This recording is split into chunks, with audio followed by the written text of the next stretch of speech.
चित्र छाप लगाऊ है यसै भित्र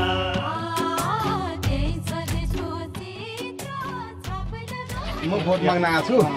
म यहीँ नजिकै यहीँ पालतिर बस्छु अनि यो गाउँको विकासको लागि संविधान बनाउनको लागि अहिले म उठ्याएको छु मलाई दिनु होला है आमा नमस्कार है भोट माग्न आएको आमा है नमस्कार भोट दिनु होला है